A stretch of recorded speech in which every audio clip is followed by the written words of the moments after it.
Ladies and gentlemen, this is extremely interesting, and it also gives I'm going to give you the foundation of what's taking place. I'm going to give you the entire bird's eye view, the aggregate of what's going on right now. The special counsel finished his nonsensical, irrational, ridiculous, absurd probe. Another failure. It was spun into some kind of pseudo-Pyrrhic victory by media and Democrats in the Democratic Party. They don't know what they're doing now, but they're trying to say that if they just have the guy testify once again, that they could then foment more questions regarding what was already answered. The special counsel stated categorically, ladies and gentlemen, without a shadow of a doubt, it's their words, not my words. Page 17 of the report. Second, while the investigation identified numerous links between individuals with ties to the Russian government and individuals associated with the Trump campaign, by the way, not illegal at all. Nothing inherently legal there. The evidence was not sufficient. Number one, not sufficient to support criminal charges. Among other things, the evidence was not sufficient. Number two, to charge any campaign official as an unregistered agent of the Russian government or other Russian principal. And our evidence about the June 9th, 2016 DNC email release of hacked material was not sufficient. Number three, to charge a criminal campaign finance violation. Further, the evidence was not sufficient. Number four, to charge any member of the Trump campaign, conspired with representatives of the Russian government to interfere in the 2016 election. That is I added the 1, 2, 3, 4, 4 times. 4 times. They stated in the report there was no evidence. And they used the words not sufficient because they want you to believe there's some evidence, but just not enough to indict. There was no evidence. And if you look and just type in H.A. Goodman, Federalist, on Google, if you read my last two articles, John Durham needs to investigate why the info generating the Mueller probe is all linked to Hillary Clinton. If you look, the DHS does not, if you look at the warranty disclaimers that I cite, Department of Homeland Security does not provide any warranties of any kind regarding any information contained within. You mean that you're not certain the DNC was infiltrated by the Russians to inform the country that Bernie Sanders was cheated? You mean you're not certain of that? Well, the FBI and DHS aren't. And then judgments are not intended to imply that we have proof to show that something to be a fact. To show something to be a fact. That is the ODNI report. Okay. James Clapper's report that had everyone's input. James Clapper was the director of national intelligence. He had access and he was privy to everyone's quote-unquote intelligence, or really lack thereof. But here, high confidence. They're highly confident that Russia hacked the DNC. They're highly confident that Assange worked with the Russians. They're highly confident that that Trump might have done something really horrible. They're highly confident. High confidence generally indicates that judgments are based on high-quality information from multiple sources. High confidence in a judgment does not imply that the assessment is a fact or a certainty. Such judgments might be wrong. This is in the intelligence reports that nobody on the left has read. They are completely winging it. They're actually being honest. They're saying they don't have any evidence of anything. But this is in the intelligence reports. If you went to your wife or your husband and he or she said, "Honey, do you love me?" And you said, "Well, I'm highly confident I do." But high confidence in a judgment does not imply that the assessment is fact or certainty. Such judgments might be wrong. What? You mean you might not love me? Or you might love me, but you're just confident and such judgments might be wrong. I don't know what are you telling me how much you care about me based on the ODNI report? What kind of relationship do we have? At least it's not better than moderate confidence. It says here, moderate confidence generally means that the information is credibly sourced and plausible, but not of sufficient quality or corroborated sufficiently to warrant a high level of confidence. So, babe, are we going to last? Honey, are we going to last forever? Well, my love, I'm moderately confident, which means that the information is credibly sourced and plausible, but not of sufficient quality or corroborated sufficiently to warrant a high level of confidence. Does that mean we're not going to last? Could you imagine? Just these are absurd. Anyway, let's listen to what William Barr called the upcoming Mueller hearing. They want this guy to testify. They want the special counsel to testify, despite what I read to you. Despite what I just read right now. And this is what they're going... I mean, William Barr is kind of giving him, like, hey, wink, wink, nudge, nudge, giving you an out. You do not have to testify, Robert Mueller. You do not have to testify if you don't want to. Okay, that's exactly like, he's giving Robert Mueller an out. And it's up to him. Now, hopefully he cancels or postpones or whatever. But this is interesting. Here's William Barr on the upcoming testimony. Next week, watch. I was disappointed to see him subpoenaed because I don't think that serves any purpose dragging Bob Mueller up if he, in fact, is going to stick to the report. It seems to me the only reason for doing that is to create some kind of public spectacle.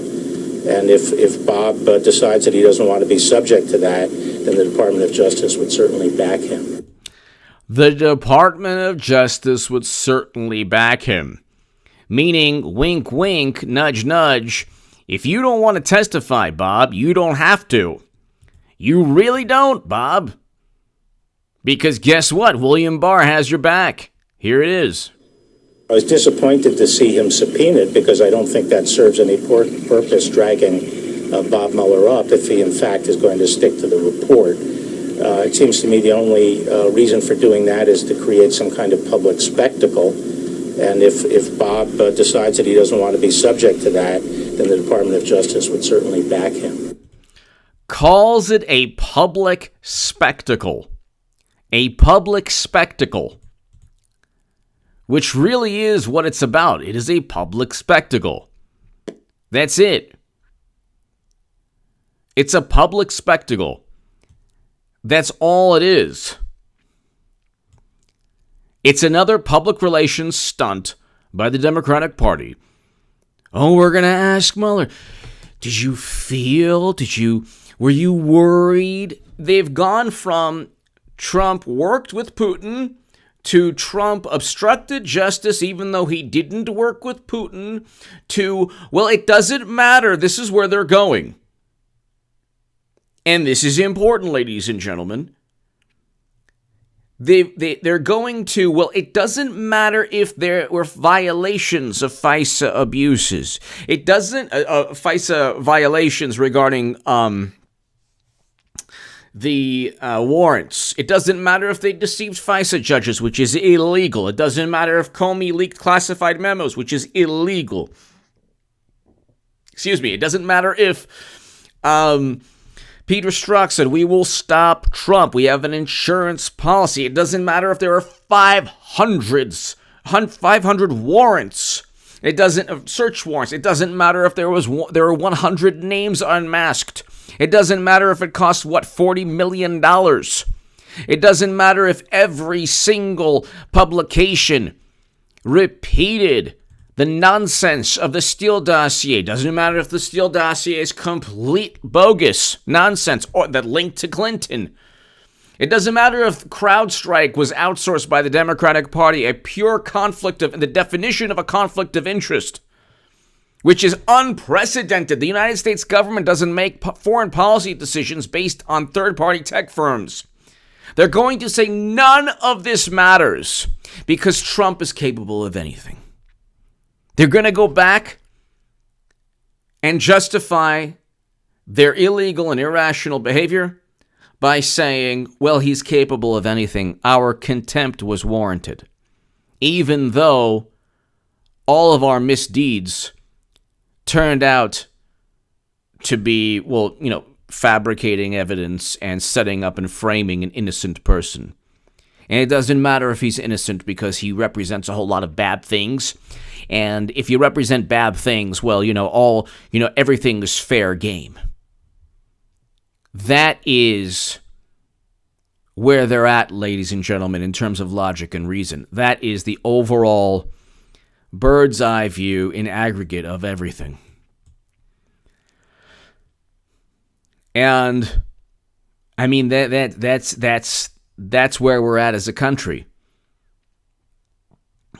He is saying William Barr is saying it's going to be a public spectacle because it is a public spectacle and it's a public relations stunt.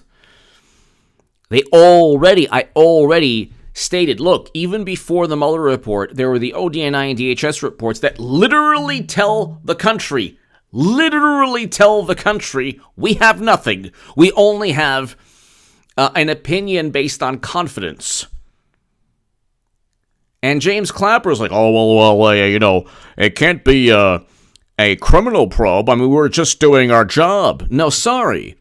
If you willingly or unwillingly provide completely false information and then plunge the country into a Cold War or decide U.S. foreign policy based on the political whims of a certain party or based on the objectives of a political party, sorry, that's illegal.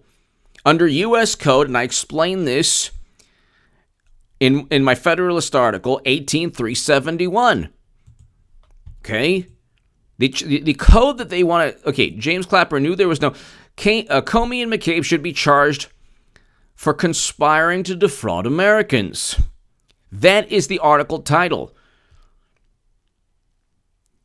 And that is something I wrote. Comey, Strzok, and McCabe almost certainly conspired to use a compilation of salacious and unverified allegations as evidence to begin a federal probe. It is so easy.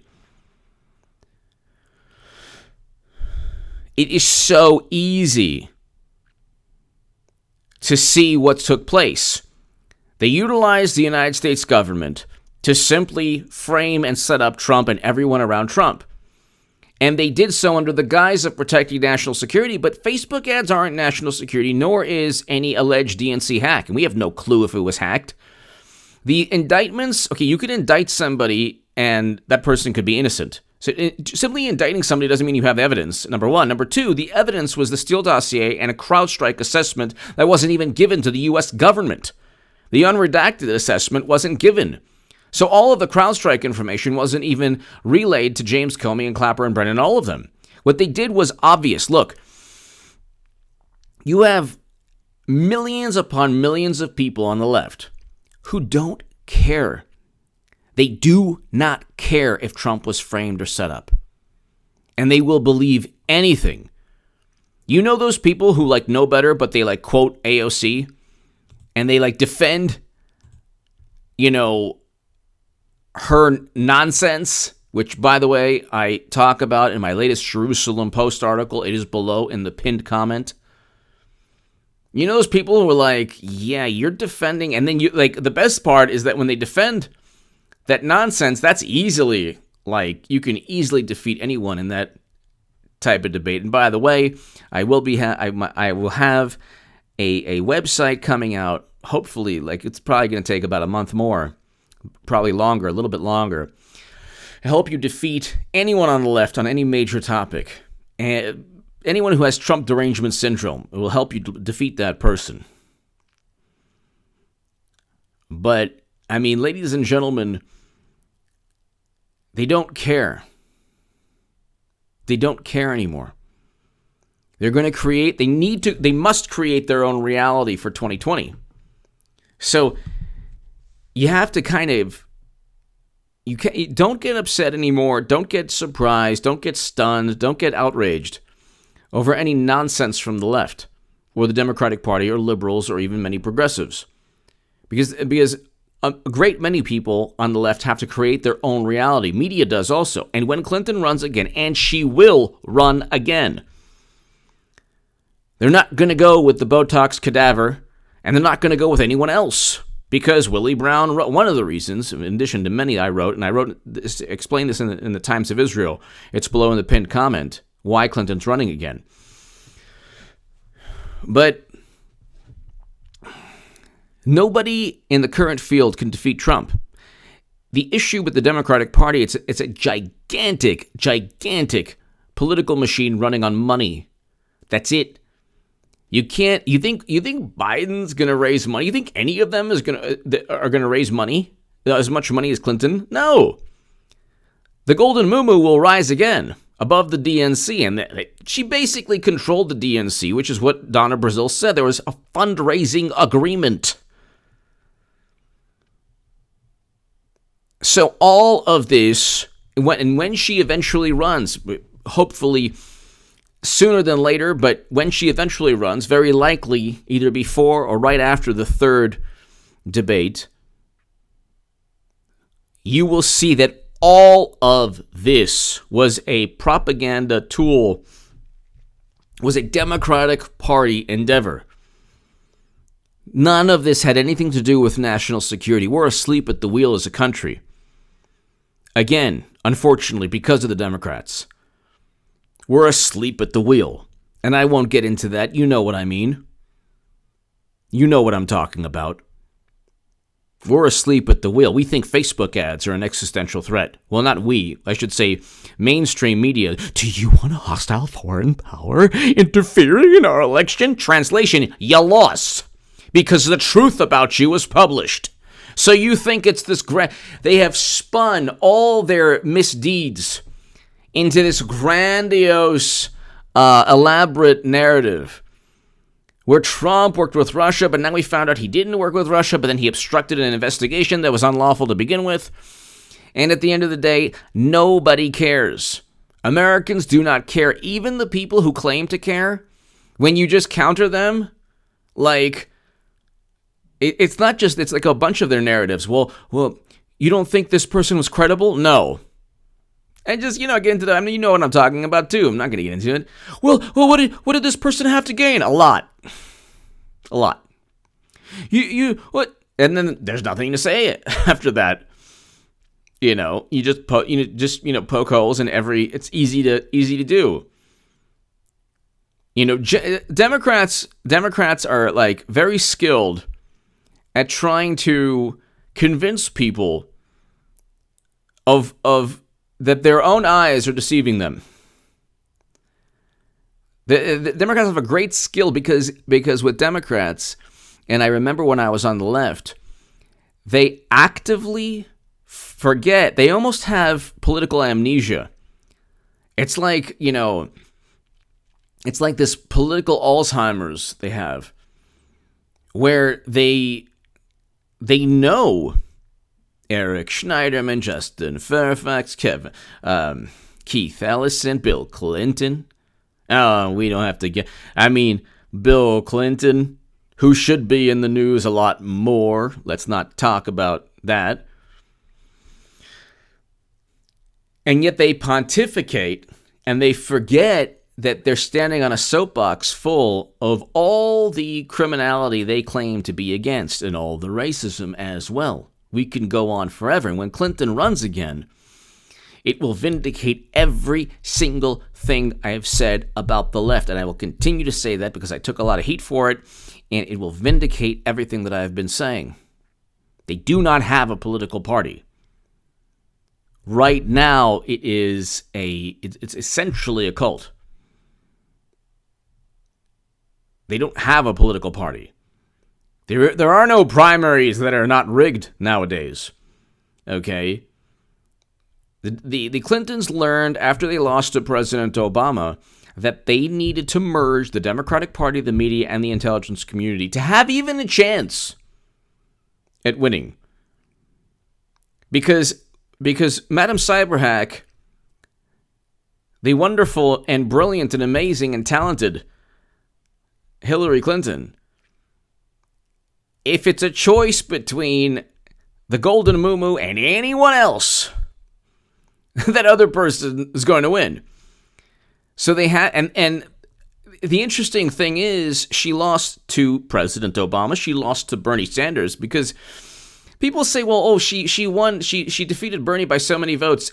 There was an agreement, a joint fundraising agreement. Don't even focus on the DNC emails that actually forced Debbie Wasserman Schultz to resign and forced 4 others to resign in disgrace. There was actually a fundraising agreement where Clinton decided who to hire within the DNC, and where money funneled in from state parties and the Democratic National Committee into Clinton's 2 PACs. Nothing was fair about that primary in 2016, and if it was a fair primary, and if you're on the left, and if you like Noam Chomsky, and there are others, they all say that Bernie Sanders would have won. He did not win because he was cheated. That's why Debbie Wasserman Schultz was forced to resign. That's the propaganda spin. The propaganda spin is that, well, Russia informed the country that Bernie was cheated, which forced Debbie Wasserman Schultz to resign. And then they say at the same time, well, Bernie had no chance and H.A. Goodman was crazy to say that he would have won the primary and all that stuff. So they don't even get their propaganda spin. Like, they don't even understand that there's so many conflicting thoughts on the left. Ladies and gentlemen, it's going to be awesome. And it's not going to work out for Mueller, because at the end of the day, he's going to give enough fodder, enough incriminating details to Republicans to help William Barr and John Durham. John Durham has a criminal probe now. And if Mueller doesn't come up with anything other than the ridiculous, absurd report that actually exonerates President Trump, yes, it does exonerate Trump. There was no evidence to support there was no evidence at all to support any criminal charges regarding to interfering in the election, which is what every single day they harped on. And what they did was just insidious. They tried, and because the thing is, like, look what they did. They had no political party. After they cheated Bernie Sanders, which was unprecedented. They've never cheated a candidate. No party has actually cheated to that extent. You might have had favorites of an establishment here and there, but it was never. And then they go and they say, well, no votes were altered. Well, guess what? No votes were altered by Russians either. They're worried about Facebook ads nobody saw, and the truth about them that was exposed in emails that they wrote. Meanwhile, you had journalists who were actively working with intelligence officials, and you had journalists who were in the tank for the Clinton campaign. And they haven't changed. They haven't skipped a beat. There's now, with Tulsi Gabbard, Andrew Wang, and Bernie Sanders, there are examples of cheating going on with each of those candidates in 2019. So, it's pretty unbelievable too, because the 2020 election, that the live streams we're going to have on this channel are going to be epic. The uploads we're going to have up until then are going to be epic. And live streams. I mean, it's just, McCabe gets indicted. You want to be on this live stream.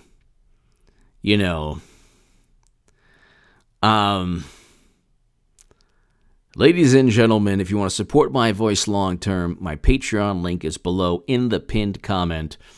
Your support is greatly, greatly appreciated. And what can I tell you? Definitely share my Jerusalem Post article everywhere. That is below in the pinned comment. And share my Federalist articles everywhere. William Barr essentially told Robert Mueller through the media, hey, you don't have to testify if you don't want to. Let's put it this way. He was subpoenaed to testify. Like the Democrats forced him to testify. He had no choice. He literally said in his hilarious press conference, this is the last you'll hear from me. Well, and Democrats don't get it too. They're like, well, what can we do to rile up our base? You know, they talk about Trump's base. Trump's base is diverse, a lot more diverse than the people think, and it's 62 plus million people. 62 plus million people. So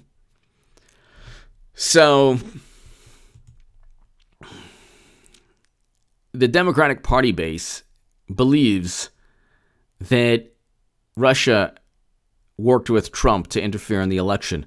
I mean, have you ever heard of anything so absurd in your life? And they're basing it on a Steele dossier and CrowdStrike, all linked to Clinton and Democrats. It's just so unbelievable that Democrats, generally liberals, it's interesting. You would think that liberals have they have a streak of independence where they don't follow the herd. You would think that, but they're most of them are followers. And I learned this when I was on the left. Any deviation from groupthink that starts with Clapper, then goes to CNN, then gets to your favorite YouTuber on the left, any deviation from that mentality, you are now kicked out of the club. And the hilarious thing is that when Clinton becomes nominee, because when she runs, she will instantly become nominee. There's no process there. There is no process, you know. When that happens, people will kind of realize, hey, wait a second, there is no Democratic Party. That's what I've been saying for years. Give me your thoughts below. Thank you so very, very much.